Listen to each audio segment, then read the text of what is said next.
Onto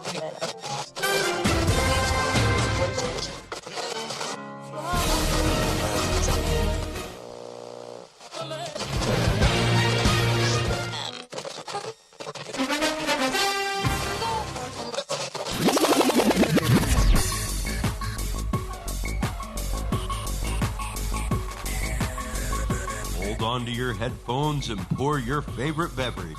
It's time for the Kickin' or Stickin' Fantasy Football Podcast. Now, fresh off the sidelines, your host, Matt McPeak.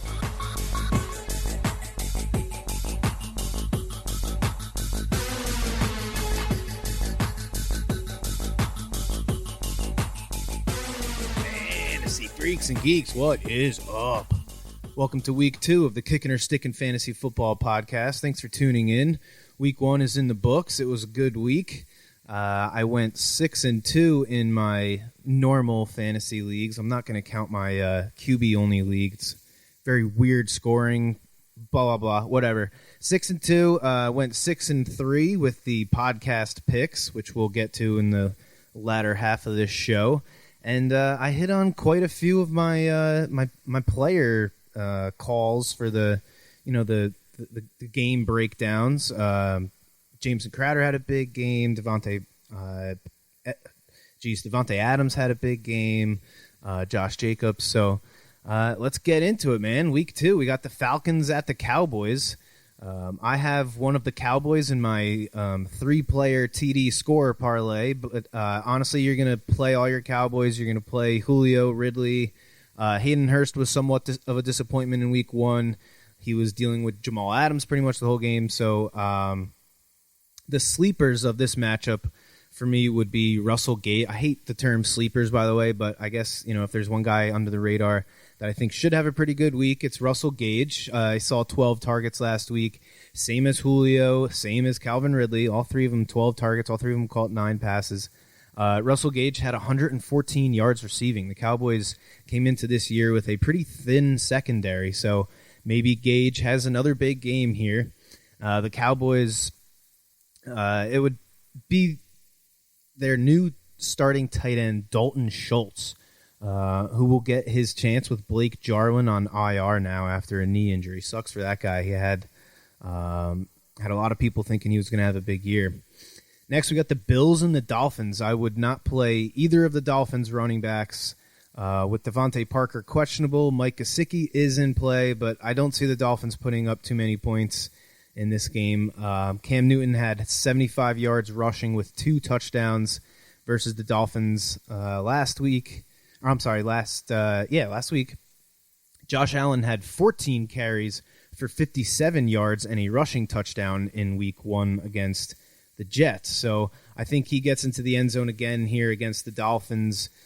I know John Brown had a nice game in week 1. There's probably a lot of people out there looking at John Brown's stat line from last week on your bench most likely, and you're saying, I'm considering playing him. But I think the Dolphins secondary is actually one that by mid-season really we'll be looking at as a pretty tough matchup with Byron Jones and Xavier Howard and the rookie Noah Igbiani. I'm going to try that one. John Brown is a tough guy to speculate on because he really is a pretty damn consistent player, but I'm keeping him on the bench this week. I also saw he's pretty sure he's questionable as of right now, so that decision might be made for you.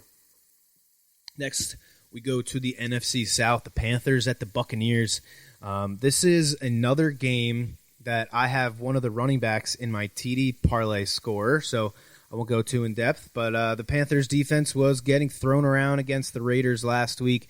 They gave up big runs to Josh Jacobs and Devontae Parker. They gave up big catches to Henry Ruggs and Nelson Aguilar. I think the Buccaneers do the same. Last week, Mike Evans was basically on one leg, but Chris Godwin and Scotty Miller still had nice games. Gronk didn't do much at all, really, but O.J. Howard had a pretty nice stat line, 4 catches on 6 targets for 36 yards and a touchdown. Pretty good for a tight end. But I would play all of your Buccaneers against this Panthers defense, and I have a feeling we might be saying that a lot this year. Play everyone against the Panthers. Chris Godwin showed up on the injury report on Wednesday. He apparently started showing concussion symptoms on Wednesday, which is never good to start showing symptoms in the middle of the week. So if Scotty Miller is available out there in your leagues, I'm sure the waiver has already run for you, but if he's available, I would 100% run out and grab him. Not exactly sure if he would take on the deeper role of Mike Evans, or if he would kind of play in the slot like Chris Godwin does. But if Godwin's out or if Evans is out, I think Scotty Miller is a great play. Next, we got the Broncos and the Steelers. Both of these teams are already dealing with injuries at running back. James Conner is dealing with an ankle injury, and Philip Lindsay apparently has turf toe. Because of that, you're going to see people jumping on Benny Snell after his 100-yard game last week, and maybe Royce Freeman, but I would not play any running backs against this Steelers defense. We just saw how Saquon Barkley was held to under 10 yards on 15 carries.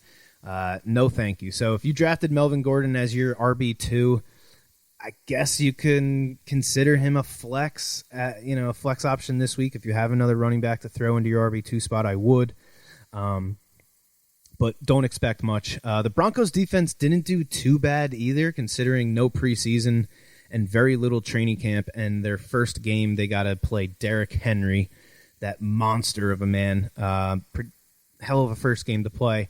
It took the Steelers a while to get going, and yes, Juju scored twice. He's the stud that you play every game, every week, no matter what. But Deontay Johnson had a nice game as well. We saw Washington score a touchdown, but I think I want to see one more game from Deontay Johnson before I consider him a legit starting option.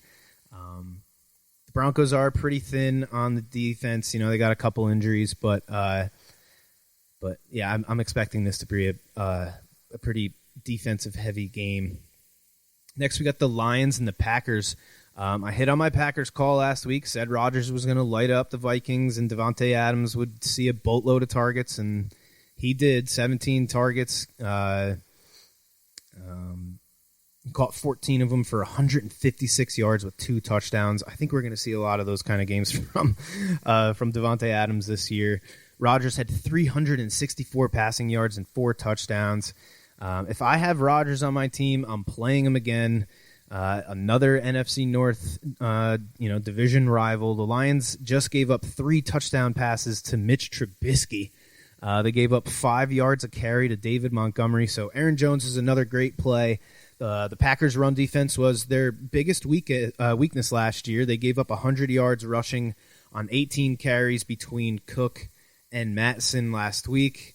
And they let Dalvin Cook score twice. So the Lions just gave Adrian Peterson 14 carries last week, and he averaged 6.5 yards per carry. So I think he's in line to get another 12 to 15 carries again. And against this Packers run defense, that might be enough to get away with it, in your flex at least, in non-PPR leagues. But it's crazy. Here we are in 2020. And we got Frank Gore and Adrian Peterson are going to probably be the lead backs on their teams in week 2.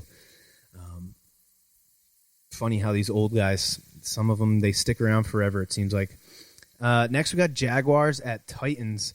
The Titans did a pretty good job last week of keeping the Broncos' offense in check, albeit without Cortland Sutton. The Jaguars' defense that I thought was going to be atrocious this year forced 2 interceptions and only allowed 1 score, a touchdown reception for Naheem Hines. I think that was the biggest miss I had last week, was having the Colts -7.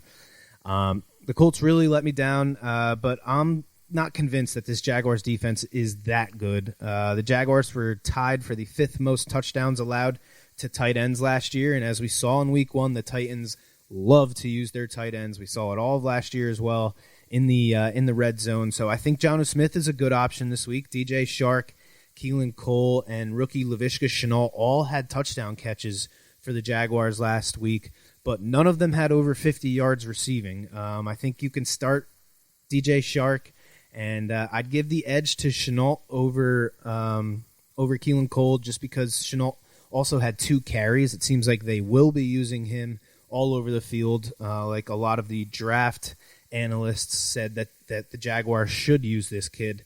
They're going to give him the ball out of the backfield. They're going to use him in the slot out wide. They're going to put him in motion. It's going to be cool. Next, we got the Vikings at the Colts. The Colts lost Marlon Mack last week, so it's now all on the rookie Jonathan Taylor and Naheem Hines, who had 8 catches and 2 touchdowns last week. He also had 7 of the team's 20 running back carries, which I think is even more significant.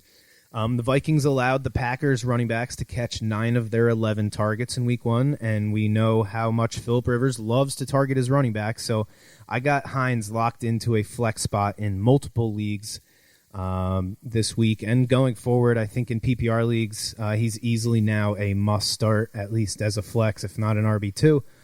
It was encouraging to see T.Y. Hilton get 9 targets, but I think the biggest surprise for the Colts offense was Paris Campbell also got 9 targets. He's one of those third-year wide receivers that could have a big year this year. So another guy that, after week 1, if he's available on the waiver wire, is maybe not a bad guy to take against this Vikings secondary that I outlined last week. Has a lot of young guys playing. The most experienced defensive back, or the most experienced corner for the Vikings, is Mike Hughes, who played 5 games last year, I think it was. So maybe Phillip Rivers gets back on track and kind of picks apart these young corners.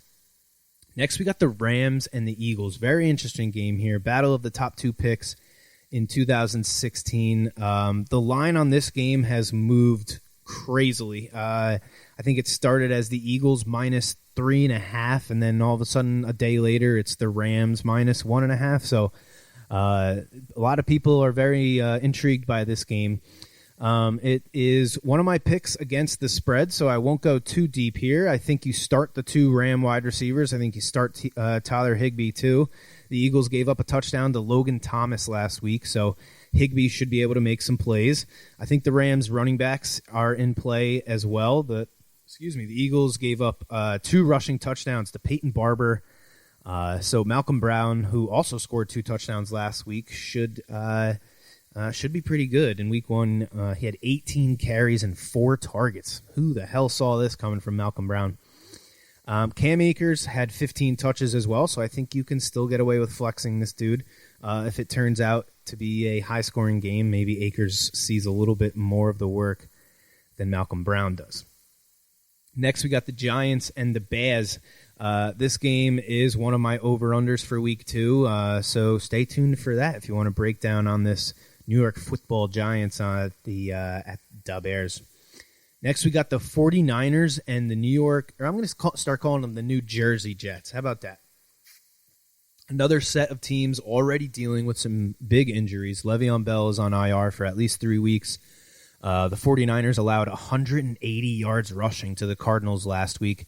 Half of them were Kyler Murray's, but still, we didn't see that a lot from the 49ers last year, teams running the ball at will on them. So I think the immortal Frank Gore is in play here in non-PPR leagues, which is just insane to say. But if you play in leagues where you're not getting points on receptions, those running backs that are guaranteed touches just become so much more valuable.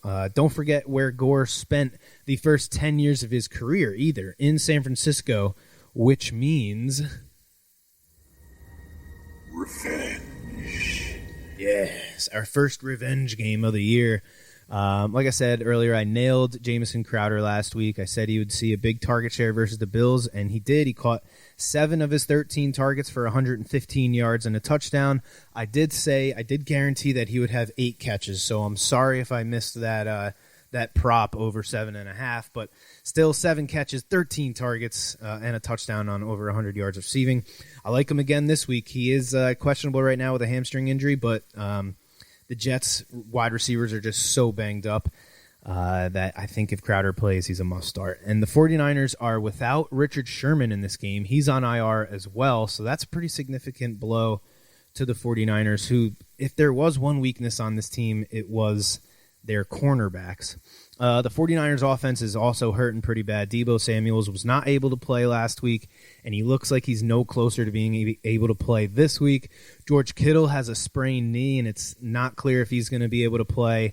Plus, the Jets' run defense it was one of the biggest strengths of the team last year, so I don't think the 49ers are going to just come out and and dominate in the run game. Plus, they're coming from the West Coast to the East Coast to play a 1 o'clock game. It's a tough spot for the 49ers with how many injuries they're dealing with. I was torn on picking this game as my under, but as a miserable Jets fan, I stayed away because I always get screwed every time I bet against the Jets or on the Jets, really. If I take them in a suicide pool, they lose. If I take the other team in a suicide pool, they win. So I learned last year, just don't even involve the Jets in any of my plays at all. The Washington football team at the Arizona Cardinals. This game is interesting as well. I just mentioned how Kyler Murray had 91 rushing yards last week. I don't see that happening in this one. Washington's first-round defensive end combo they looked pretty damn good last week. Carson Wentz was sacked 8 times. If you want to stop a quarterback from rushing, you got to set the edges. And this tandem of Montez Sweat and Chase Young, I think, is going to give teams a lot of problems for years to come. Plus, they got a defensive tackle, Deron Payne, another first-round pick. He is also a big problem up the middle, which I don't care what kind of quarterback you are, you don't like pressure up in your face. So I think we all know that DeAndre Hopkins would lead the Cardinals in targets this year, but holy Schlemiel, 16 of the 37 targets went his way. Obviously, you play Hopkins every week, but this makes me concerned about Christian Kirk, who I drafted in 5 leagues. Kirk led the team in targets in both of the games versus the 49ers last year, so hopefully we see him get a bit more involved this week. Next, we got the Ravens at the Texans. I have one side of this game on my 3-legger against the spread, so stay tuned for a breakdown on this game. Next, we got the Chiefs at the Chargers, a good old-fashioned AFC West showdown. The Chiefs have played Mahomes pretty well last year, held him to just 356 passing yards, 2 touchdowns, 2 interceptions in 2 games, so under 200 yards passing in both of those games. The Chargers also kept Tyreek Hill from catching either of his 2 targets in the first game. Tyreek Hill was able to kind of rebound in a second game, 4 of 5 targets for 61 yards. I'm not saying sit any Chiefs. I would never say to sit any Chiefs. Even if the 85 Bears rolled up, I wouldn't suggest you sit any Chiefs, but I would temper my expectations for Mahomes, Hill, and the rest of the wide receivers for the Chiefs. Travis Kelce's pretty much matchup proof, so you don't ever have to worry about starting him. But for the Chargers, I would still roll with Hunter Henry in Week 2. He led the Chargers in receiving last week with 71 yards. He saw a nice, healthy 8 targets, and the only touchdown that the Chiefs gave up in the passing game last week was to the Texans tight end Jordan Akins. So maybe we see Hunter Henry get in the end zone this week. All right, Patriots at the Seahawks. I can't wait for this game. Seahawks put up 38 points last week. Russell Wilson completed 31 of his 35 pass attempts. The running backs only got 13 carries for the Seahawks. That's total. Russ said this offseason that he wanted to throw the ball more. And they did exactly that. He completed passes to 9 different players. The Patriots might have lost a lot of their guys this past offseason, but one thing you can always count on with Bill Belichick is that he's going to take away your biggest threat in the passing game. The question is, though, who is that biggest threat, at least in Belichick's mind? Is it Tyler Lockett, who caught all 8 of his targets for 92 yards? Or is it DK Metcalf, who only caught half of his 8 targets, but he had that big 38-yard touchdown reception? I'm not going to sit any of my Seahawks players besides maybe Carlos Hyde, but I would stay away from them in DFS this week. I just can't wait to see Cam versus Russell Wilson. It's going to be fun. And our Monday Night Football game here, we got the Saints at the Raiders. At first glance, I was tempted to use this game for my overplay of the week, but I changed my mind when I found out Michael Thomas would probably miss this game. He's just such a massive part of that offense. I don't think they will be as potent as they usually are. The Raiders did just give up 30 points to the Panthers, so I think this is a big Kamara game. I'm guessing we see Taysom Hill run a lot more routes and get a lot more involved than he usually does. I would definitely take a chance with Emmanuel Sanders in DFS this week. I can see him scoring this week easily. Last week, Jared Cook had a pretty big game, 80 yards receiving on 5 catches. Plus, this week, he's got the added element of revenge. Yes, he played for the Raiders last. And also, the running back, I can't think of his name now, the backup running back for the Saints. Whatever. He had a big game. It's also a revenge game for him because he played for the Raiders. But for the Raiders, I'm not telling you to sit Josh Jacobs, but do not expect another 3-touchdown game. The Saints' run defense looked nasty last week against the Buccaneers. I think the best options for the Raiders here are going to be their slot receivers, so that's either Darren Waller or Hunter Renfrow. I don't see either of the rookie wide receivers making a big impact in this game. So that's going to do it for the Week 2 breakdowns. I'm going to take a short break, and then I'm going to jump into the Week 2 podcast picks.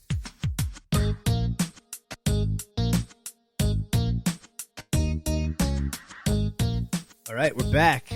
Last week was a pretty good week, like I said, 6-3 on my Week 1 picks.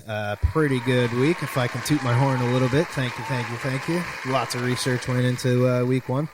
But I hit on both of my over and under for the week, with Houston and Kansas City staying under 54.5 and the Tampa Bay and New Orleans game going over 47.5. I hit on my road dog of the week with the Packers putting a whooping on the Vikings in Minnesota. I hit on 2 of the 3 guys on my TD score parlay. Kelsey scored the first touchdown of the 2020 season. Josh Jacobs not only scored, but he scored 3 times. But Tariq Cohen only saw 2 targets and 6 carries. David Montgomery did end up being able to play, got 14 touches, so I missed on that. I think if Montgomery did not play, Cohen would have had a much better game, obviously. I hit on the Raiders minus 3 points, but I missed on the Colts minus 7.5. They got beat up pretty good by Jacksonville, and I missed on the Jets getting 6.5 points. Like I mentioned earlier, I just can't win when I pick either for or against the Jets, so I'm probably going to be staying away from the Jets going forward. So let's get into my Week 2 picks here. We got the Packers minus 6.5 versus the Lions. It opened at 5.5. The Packers scored 5 touchdowns last week, and they held the Vikings to only 10 points going into the fourth quarter. So I like them to win by a touchdown in Week 2, especially if Kenny Golladay does not play in this game. He's still listed as questionable as of right now. My next one is the Rams, minus 1.5 at the Eagles. Like I said, this line's been jumping around like crazy, but I like the Rams to win, and I think they can win by 2 points at least. The Rams were physical in Week 1. They got back to that running game that we saw with Todd Gurley for those 2 years where they were winning, whatever it was, 11, 12 games. 40 attempts for 153 rushing yards and 2 rushing touchdowns last week for the LA Rams. The Eagles just gave up 2 rushing touchdowns to Peyton Barber, and they're going to be down a few big defensive linemen. Vinny Curry will probably be placed on IR, and Brandon Graham is in concussion protocol, so I kind of like the Rams favored on the road here. Next, we got the Ravens minus 7 at the Texans. The Ravens are just one of the most fun teams to watch. I love the Ravens. They put up 38 points on the Brownies last week, and that's with Patrick Ricard fumbling in the red zone. The Ravens only scored 3 points on the Browns' unsuccessful fake punt in their own territory in the first quarter. Just such an amazingly dumb call that was. So it could have easily been a 50-burger for the Ravens. They showed no rust. Lamar Jackson went 20 of 25. They only rushed for 107 yards, but they still looked great. The Texans, however, did not. They scored on their opening drive and then did not score again until garbage time halfway through the fourth quarter when they were down by 27 points. So Will Fuller racked up some yardage, but just wasn't able to hit on any of those deep bombs. So I I think the Ravens are going to keep rolling. I like them to win by a touchdown again in week 2. I think the biggest thing for the Ravens last week was with only 41 seconds on the clock in the second quarter going into half, the Ravens went on a 7-play, 70-yard drive, all passing. It was capped off with a Mark Andrews touchdown, his second touchdown of the game. They are borderline unstoppable in the red zone with Andrews and Jackson and those running backs. Just love watching the Ravens play. My over for week 2, the New York Football Giants at the Bears. I think it was 42.5. I don't know why I don't have these spreads on here, but give me just one moment to get out of airplane mode and bring up the good old FanDuel Sportsbook app and check out what that line is as of right now on Thursday at 6:45 p.m. Eastern Time. It is currently NFL tags here. Let's find the New York Football Giants. It is 42 right now, so 21 points each. I think that could happen. I was going to use this game for the road dog of the week, but I actually like another game better. The Giants were only able to put up 16 points last week, but Daniel Jones did throw an interception in the red zone, so you got to figure they would have gotten to at least 19 there. The Steelers' defense looks like they're going to be dominant this year, so I'm not going to overreact to Saquon's 15 carries for 6 yards. The Giants gave up 3 touchdown passing and allowed Benny Snell to rush for 113 yards. The Bears gave up 6.5 yards per carry to Adrian Peterson, so I think both teams will be able to move the ball here. We just saw Darius Slayton and Daniel Jones connected on 2 deep balls, one for a touchdown. Trubisky got bailed out with an amazing catch from Allen Robinson. Anthony Miller, one of these third-year wide receiver breakout candidate guys. So I think we'll see some points scored in Chicago there. My under of the week is this Thursday night football game, the Bengals at the Browns. It did open at 42.5. Let's see what it is right now. It's now at 44.5, so even better for our under. The Browns were just held to only 6 points in week 1. The Bengals' rookie quarterback scored the team's only touchdown running the ball into the end zone. I know this year is different, and Burrow was their number 1 pick, but I'll take the rookie going on the road for the first time in the division versus an offense with a new head coach, new offensive coordinator, new system altogether. I like the Battle of Ohio to stay under 43. Usually we see pretty low-scoring games in these Thursday night football games, and generally the running backs do pretty well. So if you're going to take advantage of this FanDuel three-team parlay or 3-leg parlay that they're giving away, it's like you have to put down 20, but you get 10 back no matter what, even if you lose. So it's essentially you pay $20 or you pay $10, but you get a $20 value parlay. So if you do end up going with that, I would suggest you pick at least one of the running backs to score, because generally we see running backs score on Thursday nights, especially the home running backs. So take that for what it is. My 3-legger TD scorer parlay here. I got Zeke Elliott. The Falcons allowed 3 touchdowns to Seahawks running backs last week, 1 rushing and 2 receiving. Zeke scored 1 of each last week, so I like him to score again against this Falcons team, again in a game that I think is going to be high scoring. Mark Andrews is the second guy on my 3-legger to score. Scored twice last week. He is the focal point of their passing game, and he is a dominant force in the red zone. The Texans allowed a touchdown in the first quarter to Kelsey last week after he scored 3 touchdowns in 1 quarter in their playoff game last year. You think you want to cover that guy. The Texans were in the top 10 in fantasy points allowed to tight ends last year, and it looks like they haven't gotten any better at defending the tight ends. So not that you need any extra confidence in taking Mark Andrews to score a touchdown, but I think he sees the end zone again versus the Texans. And my last guy is Ronald Jones. The Panthers were the worst run defense last year by far, and in week 1 they gave up 3 touchdowns to Josh Jacobs, 2 on the ground. Jacobs had 140 yards, total yards. Ronald Jones got 19 touches to Leonard Fournette's 6 touches. So I think we might have overreacted a little bit to the Fournette signing.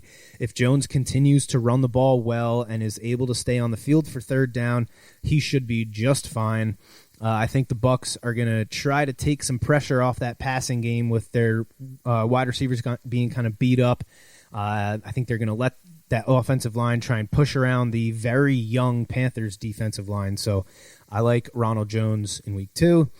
And then my bonus Hail Mary tight end scorer prop worth throwing $5 at is Dan Arnold versus the Washington football team. Washington gave up the 7th most receptions and were tied for the 3rd most touchdowns allowed to tight ends last year. And in week 1, they got hammered by Zach Ertz and Dallas Goedert. I think the Cardinals take advantage of that apparent weakness in Washington with their great slot receivers. But Arnold has as good a shot as any to be that random-ass tight end that scores in week 2. So I think Dan Arnold's worth throwing $5 on because I think it pays like $200 or whatever right now. So why not take a shot and have some skin in the game of the Cardinals at the Washington football team? And then last but not least, let's get into our road dog of the week. Oh, you didn't know? Your ass better call somebody.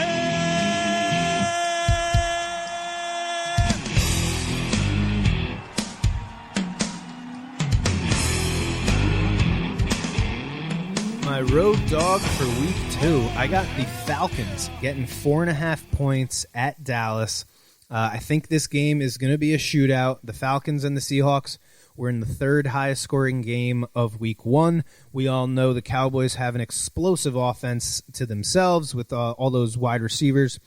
I think this game turns into another shootout, and I think the Falcons can keep it close down to the end and maybe even pull out a last-minute win. So give me the 4.5 points with the Falcons to win as my road dog for week 2.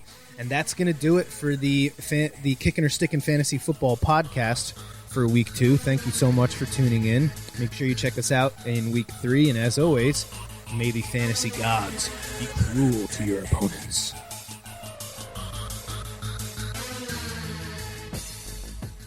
You have been listening to the Kickin' or Stickin' Fantasy Football Podcast. For more great episodes and information, follow us on social media and tune in every week. Kickin' or Stickin' is available on Google Podcasts, iTunes, iHeartRadio, Spotify, Alexa, Reach.tv, or your favorite podcast service. Kickin' or Stickin' is a proud member of the HC Universal Network family of podcasts. To find out more about this and other great shows on our network, visit us online at hcuniversalnetwork.com today. Fantasy football is fun, but gambling addiction destroys lives.